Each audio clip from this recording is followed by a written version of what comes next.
کیا bath room میں وضو کرنے سے وضو ہوتا ہے یا نہیں؟ کیا ٹوائلٹ کے ساتھ بنے ہوئے باتھ روم میں وضو کرنے والا شخص نماز پڑھ سکتا ہے؟ اور اگر آپ بھی آج تک یہ سمجھتے آئے ہیں کہ باتھ روم میں وضو کرنا درست ہے یا نہیں، تو آج کی یہ بات آپ کی ایک بڑی غلط فہمی دور کر سکتی ہے۔ آخر بات کیا ہے؟ کیا باتھ روم میں کیا گیا وضو ہو جاتا ہے یا نہیں؟ اس کا واضح جواب ہم آخر میں دیں گے، لیکن پہلے اس مسئلے کو اچھی طرح سمجھنا بہت ضروری ہے۔ بسم اللہ الرحمن الرحیم۔ السلام علیکم ورحمۃ اللہ وبرکاتہ۔ ناظرین اکرام، وضو اسلام میں پاکیزگی اور طہارت کا ایک اہم ذریعہ ہے۔ جب ایک مسلمان نماز کے لیے کھڑا ہوتا ہے تو وہ سب سے پہلے اپنے آپ کو پاک کرتا ہے، وضو کرتا ہے اور پھر اللہ تعالیٰ کے سامنے عبادت کے لیے حاضر ہوتا ہے۔ قرآن کریم میں اللہ تعالیٰ نے وضو کا طریقہ بیان فرمایا ہے اور ہمیں یہ بھی بتایا کہ اللہ تعالیٰ ہمیں پاک کرنا چاہتا ہے اور ہم پر تنگی نہیں ڈالنا چاہتا۔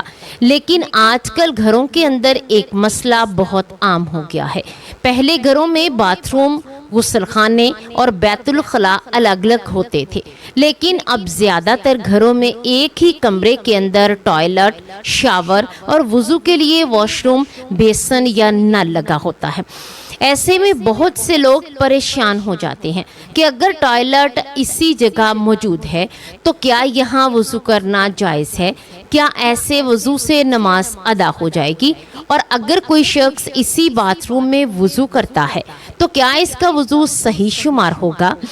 اس مسئلے کو سمجھنے کے لیے سب سے پہلے یہ بات ذہن میں رکھیں کہ صرف کسی جگہ کا باتھ روم یا ٹوائلٹ ہونا اس پورے کمرے کو ناپاک نہیں بنا دیتا۔ اصل چیز یہ ہے کہ وہاں نجاست موجود ہے یا نہیں۔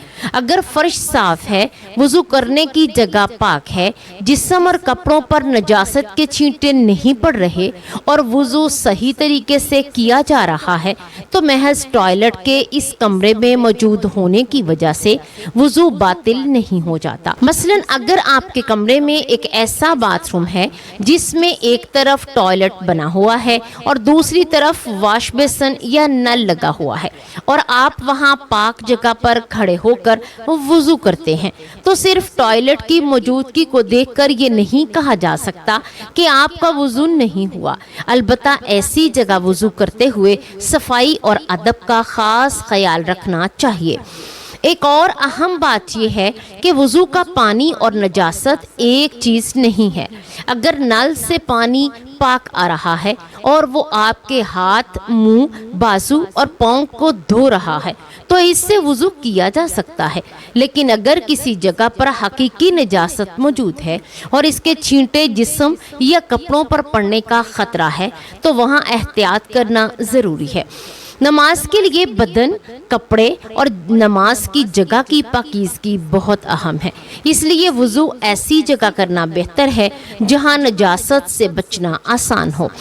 یہاں ایک غلط فہمی اور بھی دور کر لیں۔ کچھ لوگ سمجھتے ہیں کہ اگر وضو باتھ روم میں کیا گیا تو وضو خود بخود ٹوٹ جاتا ہے۔ ایسا نہیں ہے۔ وضو کسی خاص کمرے میں داخل ہونے سے نہیں ٹوٹتا۔ وضو ٹوٹنے کے مخصوص اسباب ہیں۔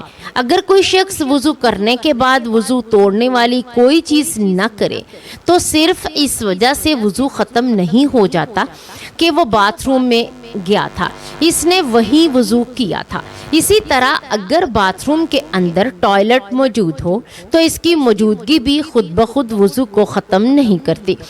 حنفی فقہ کے بعض فتاوی میں ایسے باتھ روم میں وضو کو جائز قرار دیا گیا، البتہ ٹوائلٹ کی موجودگی کی وجہ سے ادب اور پاکیزگی کا خیال رکھنے کی تاکید کی گئی ہے۔ اگر ممکن ہو تو وضو کی جگہ کو ٹوائلٹ سے الگ رکھنا زیادہ بہتر ہے۔ اب ایک سوال یہ بھی پیدا ہوتا ہے کہ اگر باتھ روم میں وضو کر رہے ہوں تو بسم اللہ اور وضو کی دعائیں کیسے پڑھیں؟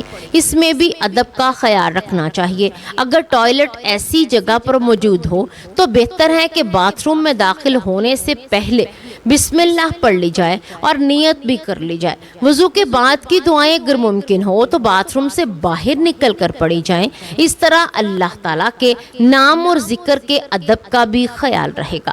لیکن اگر کسی شخص نے باتھ روم میں وضو کرتے ہوئے بسم اللہ زبان سے نہیں پڑھی تو صرف اسی وجہ سے یہ نہیں کہا جائے گا کہ اس کا وضو بالکل نہیں ہوا۔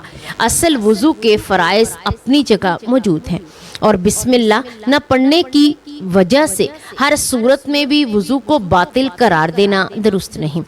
اسی طرح اگر آپ باتھ روم میں وضو کرتے ہیں تو پانی کے استعمال میں بھی احتیاط کریں۔ نل کو کھول کر پانی مسلسل بہاتے رہنا اور ضرورت سے زیادہ پانی استعمال کرنا مناسب نہیں۔ اسلام ہمیں پاکیزگی کے ساتھ ساتھ اعتدال بھی سکھاتا ہے۔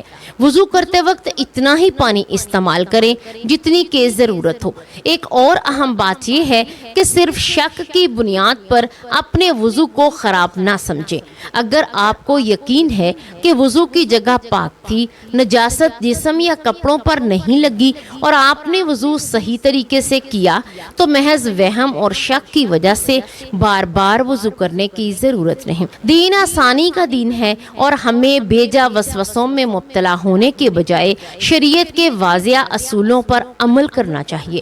اب آئیے اس سوال کا وہ جواب سنتے ہیں جس کا آپ سب انتظار کر رہے تھے کہ باتھ روم میں وضو کرنا کیسا ہے، وضو ہوگا یا نہیں؟ تو واضح اور مختصر جواب یہ ہے کہ جی ہاں، باتھ روم میں وضو کرنے سے وضو ہو جاتا ہے۔ اگر باتھ روم میں ٹوائلٹ بھی موجود ہو، صرف ٹوائلٹ کی موجودگی کی وجہ سے وضو باطل نہیں ہوتا۔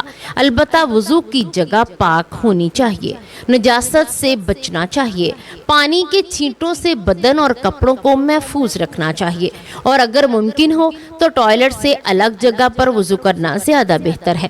اسی طرح ٹوائلٹ والے حصے میں اللہ تعالیٰ کے نام اور دعائیں پڑھنے کے معاملے میں ادب کا خیال رکھتے ہوئے بسم اللہ اور نیت پہلے ہی کر لینا، وضو کے بعد کی دعا باہر پڑھنا بہتر ہے۔ لہٰذا اگر آپ کے گھر میں الگ وضو کی جگہ نہیں ہے اور باتھ روم ہی میں نل واش بیسن موجود ہے تو صرف اسی وجہ سے نماز مت چھوڑیں اور نہ یہ سمجھیں کہ آپ کا وضو نہیں ہوا۔ پاک جگہ پر احتیاط کے ساتھ وضو کریں اور نماز ادا کریں۔ اللہ تعالیٰ ہمیں دین کی صحیح سمجھ عطا فرمائے، ہمیں پاکیزگی اور طہارت کا خیال رکھنے کی توفیق عطا فرمائے، ہماری نمازوں اور عبادات کو قبول فرمائے، ہمارے والدین کی مغفرت فرمائے، ہمارے گھروں میں سکون اور برکت عطا فرمائے، ہمیں قرآن و سنت کے مطابق زندگی گزارنے کی توفیق عطا فرمائے، آمین یا رب العالمین۔ اگر یہ معلومات آپ کے لیے مفید تھیں تو اس ویڈیو کو دوسروں تک ضرور پہنچائیں، کیونکہ ممکن ہے کہ آپ کی ایک شیئر کسی ایسے شخص کی غلط فہمی کو دور کر دے جو آج تک باتھ روم میں وضو کرنے کے بارے میں پریشان تھا۔ اللہ تعالیٰ ہم سب کو صحیح بات سمجھنے اور اس پر عمل کرنے کی توفیق عطا فرمائے، آمین یا رب العالمین۔